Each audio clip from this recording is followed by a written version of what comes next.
Back with the Canterbury preview. Canterbury 26th of October, that's tomorrow.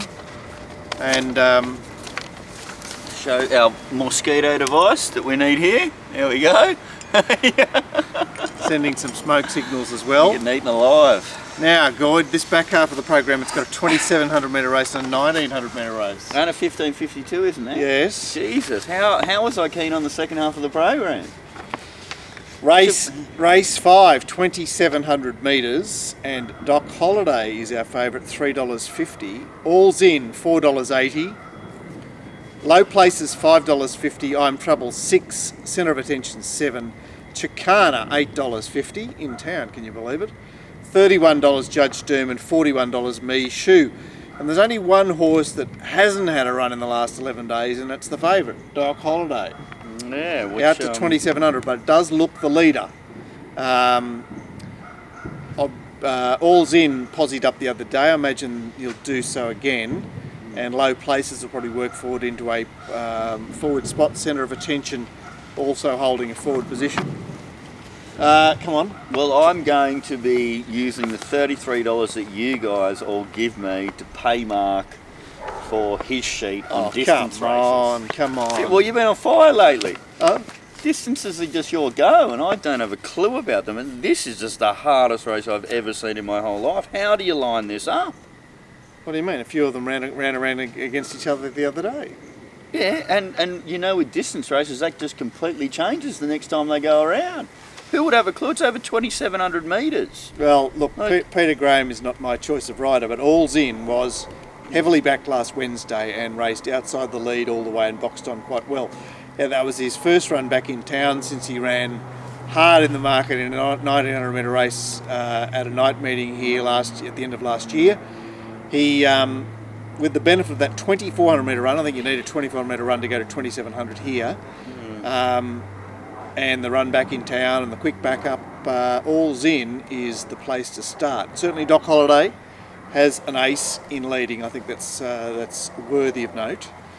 And outside of that, I'm Trouble, who I tipped last week and did not much, but will just poke along here.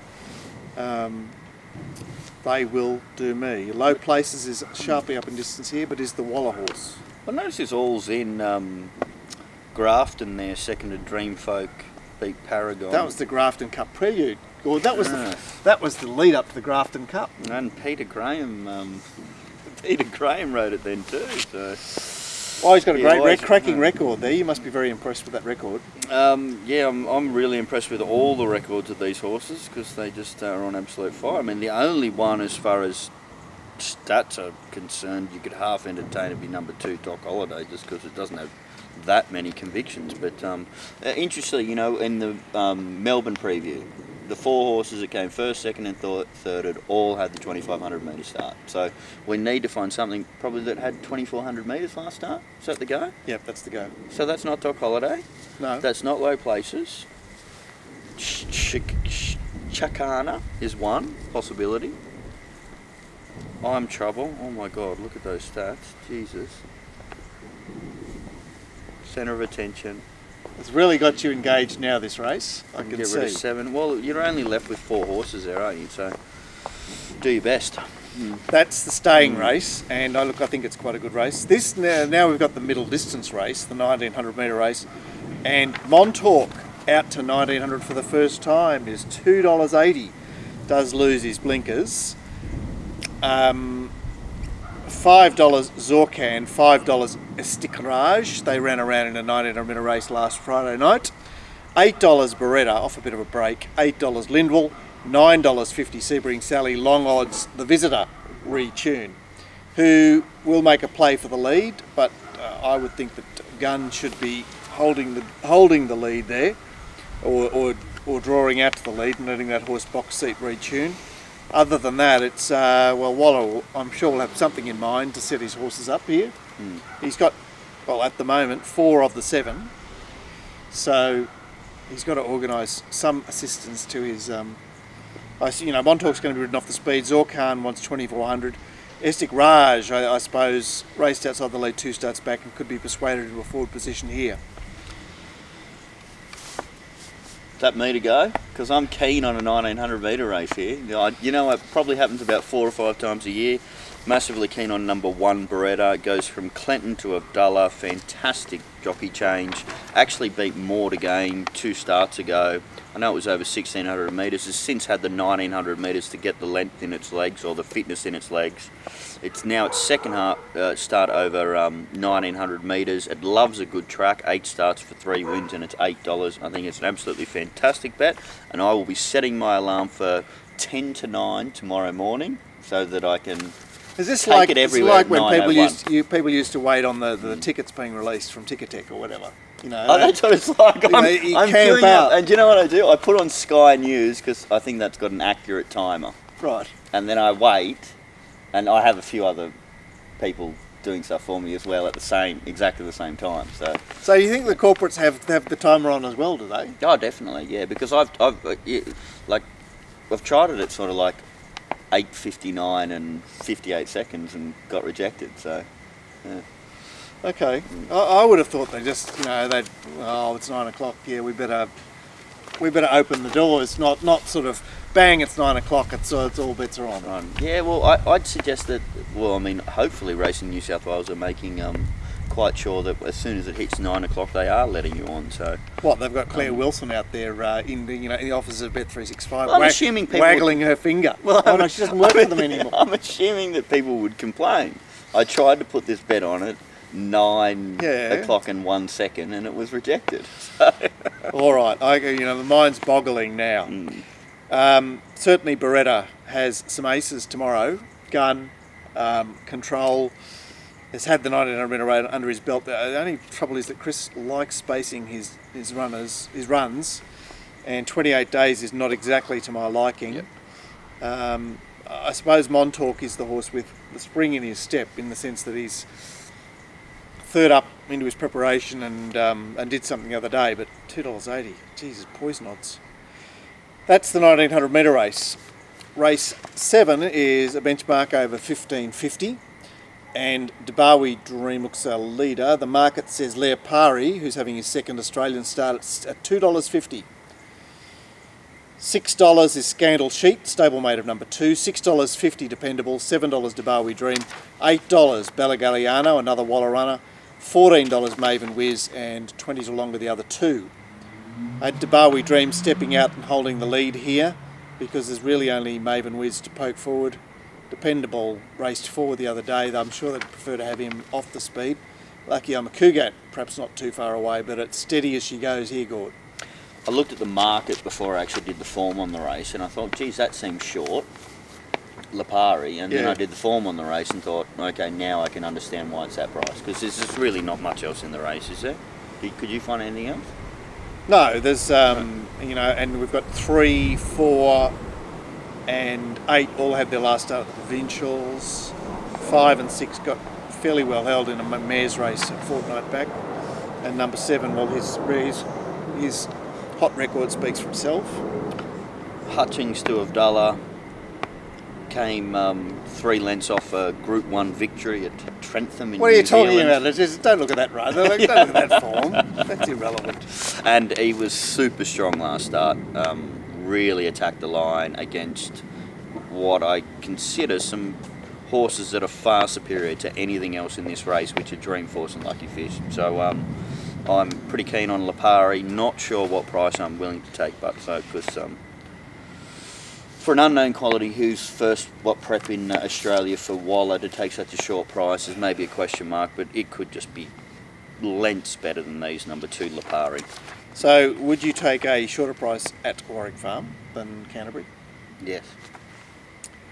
Because that's what he's got to wear tomorrow, is a race that may not be run to suit. So he's got to exert his talent over the field to win the race. Number 1, Debawi Dream, has taken a long time to come right, but last week he boxed on against that champion. Oh, who was the champion? Sorry? Cottage. Oh, jeez. I just tell you what, everybody's looking for form lines around Winks and Hartnell. Look for form lines around Cottage, eh? Anyway, Debawi Dream, he's on a 7-day backup. He goes up in distance and he leads on his ear here. Obviously, Lipari, we've covered him. Dependable raced a bit ungenerously the other day, Gord, at Gosford. I thought it was the only other chance in the race because it's lightly raced. It has And some sort of ability, but I can't respect that Aspen Star form, you know. And Scandal Sheep backs up from Saturday at Kembla, where Sworn to Silence was heavily traded at evens and presented to win the race, and was immediately in. His wheels were spinning, and somehow Scandal Sheep didn't get past him. That seemed a black mark on his record. That's the penultimate. We come to the nightcap, which I must say I'd had enough by this stage. Over 1100 metres. And Sugar Bay Leonard off a short break is $3.50. Sorry, Cannot Be Serious is actually shading him for favouritism at $2.90. This is the headline name change horse that won on debut at Hawkesbury. $6.50 No How, $6.50 the very durable Helensburgh Ham, $13 Astro Miss, and 20s or longer the other three. Now, Astro Miss gets Deanne Pena for the first time, so I imagine that she's doing a good job to hold her gate and perhaps keeping out Helensburgh Ham. Cannot Be Serious then ducks underneath them with Sugar Bay Leonard on his outside. Gord, I know you're keen to play here. There's a one-horse race. One-horse race, number 5, Sugar Bay Leonard. Freshen up. The trial was absolutely awesome against the horse. He was a very good trialer as well in Super 2. It was done in really good trial time. Over the last 100 metres, I think it took 5 lengths off Super 2, not under hard riding. It was a fantastic trial. I think it is an 1100 metre horse, and I really think it is a good track horse. Its last 3 starts were all over soft. Its last run over good. It came third by a very short margin to a horse called Water Diviner, which I have an opinion of. Where is it now, Darwin? Rockhampton? The form around that Water Diviner stuff for the Wednesday Metropolitan is actually decent. All the reasons I've mentioned already, I think this is just going to win. Yeah, and you said it's going to sit one out, one back. Is that right? Well, he'd be looking for one out, one back. Like, this is just absolutely perfect. Great chance, Gord. Great chance. There's only one other horse that I would consider in the race, and that's the Jason Coyle Resume and Know How, who did something at Canterbury last time that I noted. I know it's first up off a long spell, but it's last man standing here, and I'd be making sure that I wouldn't leave him out. Cannot Be Serious, $2.90. Can they be serious? Yeah. Like I realise Sam Doubt won at Kembla on Saturday. Yes, Yeah. scooting around there from gate 1 in a 1200 metre race and having no attackers. Cannot Be Serious. Just, well, look, it's a horse of talent, but that's a bit ludicrous. So that would be your lay mark then, by the sounds of it. Yeah? Well, I suppose it's close enough to a lay. What about a special, Gord? That's your special, is it, the last? Oh, well, geez, Beretta and Sugar Bay Leonard. Beretta, 900 metre race special. I have to tell you, it's just got me so excited. Right, so what am I going to say? I am actually going to tip Il Mio Destino. Oh, $12. Oh, wow. How about that? Wow. Now we've got some viewer feedback for the Facebook was posted, and 5 gentlemen were very kind enough to give us their thoughts, maybe not necessarily on the Canterbury program. Joel Williams, he opens race 2, Il Mio Destino, currently $12 seems like overs. I would expect it to shorten. You guys agree? Both favourites in the race seem vulnerable and therefore unders to me. I think Emilio Destino has a good chance, and I think that is a decent price. What do you say? Yeah, I agree with you. Obviously, I agree with you, Joel. So thanks for that. Michael Keith wrote, Palantino's chances on the weekend back at the track he loves. $10 bet 365 seems good odds. Is he in the McKinnon or what's he in? What do you reckon Palantino's in? No idea. He wouldn't be in the 1400 metre race. You've got to give me a heads up here, Mark. So I'm gonna well, I don't know. Anyway, Palantino is racing, obviously, at Flemington on Derby Day. He does seem to go. Friday. It does seem to go rather well at Flemington. That's all right. Markets will be up for Flemington tomorrow. That's why he's brought it in, if they're not already. Michael O'Brien says Liam Grace Hipster Girl. Now I don't know Hipster Girl. I don't know Liam Grace, so I'm pretty much unable to advance an opinion on that one. Perhaps Brisbane. Tom Potter says, Helensburgh Ham Race 8 in Sydney. What do you guys think? No, not a fan. He's a bit of a wet tracker, isn't he? 1100 is a touch sharp. Came He sixth last start, didn't it? Huh? What did it do last start? It nearly held a cool came craft sixth, at bay. yeah. What? Sixth. Helensburgh Ham, Warwick Farm. Oh, it did Embley, too. Yes, Top yes, Me Up, yes. choice Race we at Lord had. Canterbury 3 starts ago. Well, I've got to say, I mean, and choice we had half ranked that form on Saturday, so I wouldn't completely pot it, but as I mentioned earlier on, I'm pretty keen on Sugar Bay Leonard. Lacks a turn of foot, lacks a change of gears, Helensburgh Ham, which is why 1100, albeit at a course where it's one of those courses where if you saw him drive to the lead, he's a fighter, but I'm not grabbing me there. And Matt Underhill said, yeah, would love to hear your thoughts on this horse. He's obviously a bit of a cult horse, Helensburgh Ham. He's got that name. He's got that alliteration style going for him. I think is there a Matt Keep there as well, wanting to know how Helensburgh Ham will go? Bigger load of Matt and Sam. Down in grade, but short of the preferred distance. Down in grade. Oh, I see. 67, 72 to 67. Yeah. So once again, Matt, fair play to you, but not in my camp. That's the program for Canterbury tomorrow. The midweek preview has been done and dusted. We'll be back on Friday with the Saturday preview for Rose Hill, and Gordon and I will also do a little Derby Day special to talk about some of the horses racing at Flemington on Saturday. And I think we'll be joined on Friday by our new latest panel member, Ned Kelly, aka Dicko. Is he doing Melbourne? I don't know if he's doing Melbourne, but he's a good man. He'll be across it all, and look forward to his appearance later in the week. We'll catch you then. See you guys.